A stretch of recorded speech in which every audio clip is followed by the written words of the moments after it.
bien plus appliqué que face au Sénégal. On le sent beaucoup plus rigoureux et juste dans ses interventions. Exactement, pas de risque.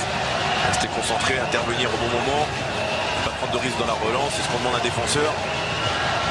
Sliti avec Msakni, le bon contre orienté. Msakni vers Wabi Kazri derrière. Bon retour de Fawzi Goulam.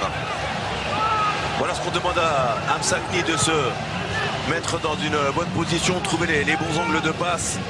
Là c'était pour Kazri. Attention, cette possibilité peut-être pour Ferjani Sassi qui était venu s'intercaler. La seule chose qui me dérange chez Msakni aujourd'hui, c'est qu'à chaque paire de balles ou chaque fois qu'on n'a pas donné le ballon, il lève les bras au ciel. Il s'agace tout le temps. Et ça, c'est pas un bon signe. C'est en termes de positivité là, dans une équipe. Voilà, tout le monde peut louper. Il faut aller vraiment travailler ensemble. Voilà. Parfaitement servi avec le petit couche de sang. Youssef Msakni avec de la réussite certes, mais ça fait partie du jeu. C'est lui qui permet aux Aigles de Carthage de débloquer ce derby du Maghreb. Ouais, qu'est-ce qu'il a? Peut-être m'a-t-il entendu Msakni, je ne pense pas, mais en tout cas, c'est un joueur qui a la capacité, même le devoir de faire les différences. Il a trouvé en mouvement cet espace intelligent et intéressant pour aller sur cette touche. On l'a vu avec ce relais que Ferjani Sassi intelligemment, le petit départ, cette petite touche, l'intention de centrer, l'intention a été récompensée pour les Tunisiens et Msakni. Et ça va certainement faire plaisir à Adel Chedli qui avait aussi fustigé un petit peu la performance au premier mi-temps du milieu de terrain de l'Ekriwa au Qatar. C'est terrible. C'est terrible pour Aïssa Mandi, le capitaine des Fennecs. C'est lui qui vient tromper Malek Asla sur ce centre de Youssef Msakni. Mais que dire de la petite louche de Ferjani Sassi pour lancer Msakni qui derrière fait la différence avec beaucoup de réussite, c'est vrai, mais permet à la Tunisie de mener 1-0. Et Slimani, là ça va.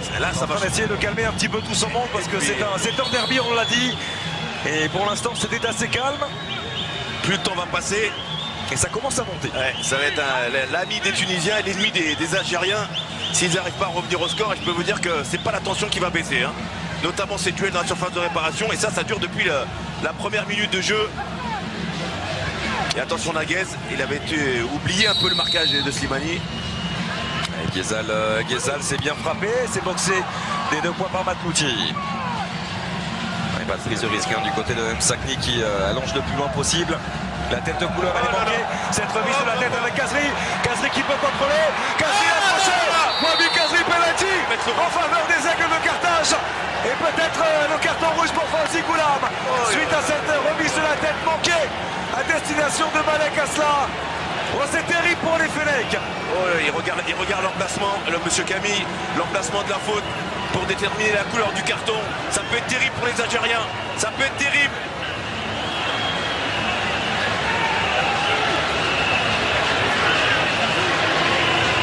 Si on s'en réfère à l'endroit de la faute qui n'est pas dans l'axe du but, il peut sortir quel carton jaune, monsieur Camille.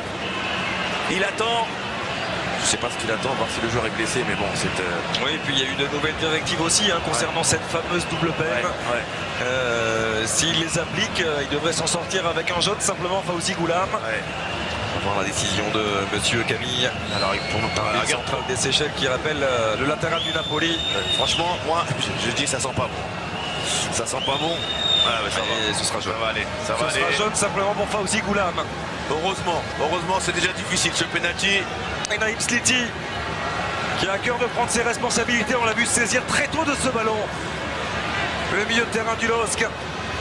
7e sélection aujourd'hui et peut-être un 2e but sous le maillot des Aigles de Carthage. L'intelligence de Wabi Kazri, on l'a vu, ce contrôle, même s'il n'était pas parfait. Toujours l'importance de ralentir légèrement sa course et de passer devant son défenseur. Et là, Fawzi Goulam, malgré l'intention de ne pas vouloir commettre l'irréparable, n'a eu d'autre choix que d'accrocher Wabi Kazri. La concentration Naïm Sliti. Avec Aymen Abdenour qui tourne le dos. Aymen Abdenour. Naïm Sliti, c'est parti. Le contre-pied. Le break est fait 2-0 en faveur de la Tunisie face au Fennecs. Coup de tonnerre par rapport à ce deuxième but qui vient assommer les Algériens. Mais Leur physionomie était quand même dans le sens de ces Tunisiens. Malgré cette erreur de Fawzi Goulam, on la revoit. Un geste compliqué hein, avec un ballon haut comme ça où il faut s'arrêter pour mettre au gardien. Avec à mon avis Asla qui était loin. Un dégagement en tribune encore une fois. C'est un geste des fois qui peut sauver une équipe. Et derrière la qualité technique du Lillois, le plat du pied et sécurité, celui qu'il fallait effectuer pour mettre les Tunisiens sur les bons rails. C'est terrible pour Fawzi Goulam, vous l'avez rappelé très justement Brahim, et à partir du moment c'est vrai où Khazri parvient à orienter son ballon, à mettre son corps devant le latéral du Napoli, il ne peut plus le toucher, même si il ne le touche pas volontairement Fawzi Goulam. Et il le sait, hein, il n'a à aucun moment contesté. Il y aura 5 minutes. 5 minutes de temps additionnel. Il reste du temps, pourquoi pas. On voit les Fennecs revenir à hauteur, ils en sont capables. Bagdad Bounedjah tente de prendre sa chance. Bounedjah, le crochet face à Abdello, il s'est retourné. Abdello qui relance mal ce ballon dans les pieds de Mahrez. Et le contrôle n'est pas bon de la part de Riyad Mahrez. Avec la bonne relance au contraire de Maloul pour Msakni. Mais ce sont ces petites imprécisions qui auront coûté cher à l'Algérie ce soir. Fawzi Goulam. Mefta. Guedioura. Face à deux Tunisiens, Aden Guedioura, c'est superbe, il a fait la différence. Mahrez pour retrouver Aden Guedioura, le centre en retrait. Avec Sofiane Ali. Il a maintenant ajusté Sofiane Ali. Et il vient complètement relancer les Fennecs. Dans ce temps additionnel, il restera encore 5 minutes quasiment à jouer. Sofiane Ali, le milieu de terrain d'Anderlecht, qui permet à tout le peuple vert d'y croire encore.